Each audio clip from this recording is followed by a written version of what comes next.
Hey guys, Mapletail here.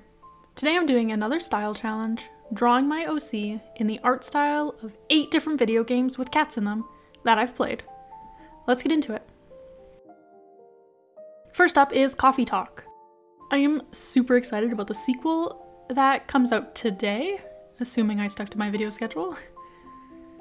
So this felt like the perfect time for this art style. And it was a big struggle. I did some pixel art in the last video like this, but the combination of smaller pixels and more complex shading made this a bit of a nightmare at first. It took 2 attempts. I'll show the first briefly. It just turned out looking really wrong. The shading, the proportions, color placement, just all more than a little off. For my second try, I attempted to follow the reference a little more carefully, even redlining it first to help myself understand the proportions. Then I went in with my own line art, staying similar but making it my own while remaining in the style. Then I went in with the inner lines, like around the eyes, before moving into color. I started with the small details, like focusing on getting the muzzle and nose looking right, which I think I did in the end, had to go back to it a couple times. Filled in the rest with Mapletail's signature color, before moving on to the rest of the markings and colors. I struggled a bit with this pixel art program, having a really limited number of layers, but I think I made it work. Moving on to the shading, which was also a bit tough. It's a lot more complicated than any pixel shading I've attempted before, but overall, not too bad once I got all the right color variations in. I finished this one off with some cute little whiskers and placing it on the template. Next up is a game I've been playing a ton of recently, Fire Emblem Engage. As with any of the 3D models that I tried to recreate with 2D drawings, not easy. I started with a sketch as usual. For the line art, the reference that I had looked almost like it had a very thin but choppy black outline, so I tried to recreate it by erasing small sections of mine. Speaking of references, I actually drew this one when the game was first released, in February, I think. I definitely haven't been putting this video off since then. Whoops. So reference images for something like the cats were few and far between, so I had to take my own. By taking a photo with my phone of a screenshot that I took on my Switch. Not ideal. Anyways, I filled in the base color next, before working on the eyes.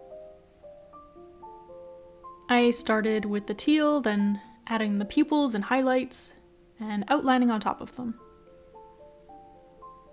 I moved on to the lightest color next, for the nose and ears, etc. Next was the darker markings, and blurring and blending around the edges a bit, to get the effect I wanted.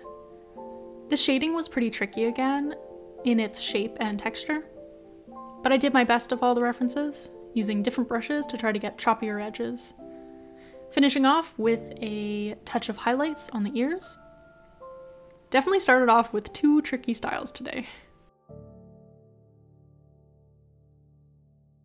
Third game, I played a bunch as a kid, and a bit as an adult too, and that's Animal Jam.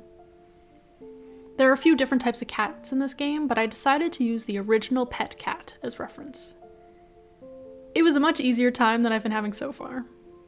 I sketched it out, got my base color in there, keeping each body part separate like I've done with some styles in the past, so I can render them one at a time.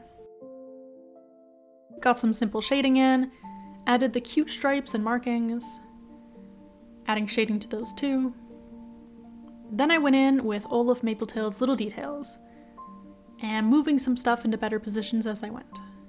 I originally had her eyes teal here, but I changed them to black and moved them down for maximum cuteness. Finished off with those 2 little whiskers and a little more adjusting. And that marks the end of my drawings from February, when I lost motivation to finish this challenge, until April, when I started playing 2 more cat games. Next up is another bit of pixel art, with the Warrior Cats fan game, Clan Gen. I am shocked I haven't done this one before, as I have been pretty obsessed with this little game, even beta testing on the Discord for it. This one was another matter of closely looking at the reference and counting pixels to get as close as possible to this style. I chose to replicate this short hair cat pose as it matched best with my forward-facing poses that I usually try to do for this challenge. I started with a black outline before adding the eye color and getting those stripes and markings in. My screen recording seemed to have glitched a little bit at this point, but I finished with the base color. The ClanGen pixel art has some gradients in it, but I wasn't really sure how to achieve that in this program, or if you even can, so I skipped it and just did flat color. Fifth one is Klepto Cats, a mobile game that my siblings and I were really into years back. This one is all about big, cute, simple shapes. Not too difficult with the help of the circle tool. For the outline, I made sure to use a nice, thick, round brush, in a slightly smaller size for the inner lines too. Then I threw the colors in there, keeping the markings very round, but trying to get that slightly irregular look that Klepto Cats patterns sometimes have. I just think it's super cute and looks really hand-drawn. Finishing off with some big chunky stripes and her signature freckles. Yet another bit of pixel art, with a game I've been playing recently with my friends, Sunhaven. I am not confident enough in this style to change the pose, so we'll have a slightly sideways facing one here. I again just looked at the reference closely and tried to get all the squares in the right spots. I started with the eyes, with the color, before moving on to her pelt. Starting with the base color and the lightest one this time, as I was a bit nervous about those stripes. The pet cat in this game is all white, so I had to kind of make up what the markings would look like. I ended up pretty happy with the stripes I draw though. It was the shading that was really killer. I made it way too dark at first, and it got complicated shading the stripes and the muzzle with all the different shades. But I lightened up what I did, and I was much happier with it. I still think it looks a bit busy, but adorable. I finished it off by placing it with the rest of my drawings.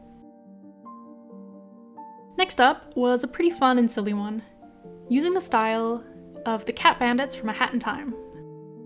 I finished the game with my partner not too long ago, so I was pretty excited to try this style out. I used the official art as reference instead of the in-game models, as the idea of drawing another 3D model sounded like a lot. And the reference images I were able to find were all not that good or clear. Not to mention these cats are known for turning invisible, so it makes it a little hard to get good pictures of them. Anyways, I started with some line art in my usual line brush. For the color, I started with the lighter markings before moving to the base color and the darker muzzle and stripes. I used the teal not only for the eyes, but to replace the red of the bandanas. With the eyes, I also used my sketch brush for some softer shading and highlights, layering it until I was happy. I did the same on the face and the body in some darker shades, blending it a little bit extra on the nose. I had a really good time shading the bandanas.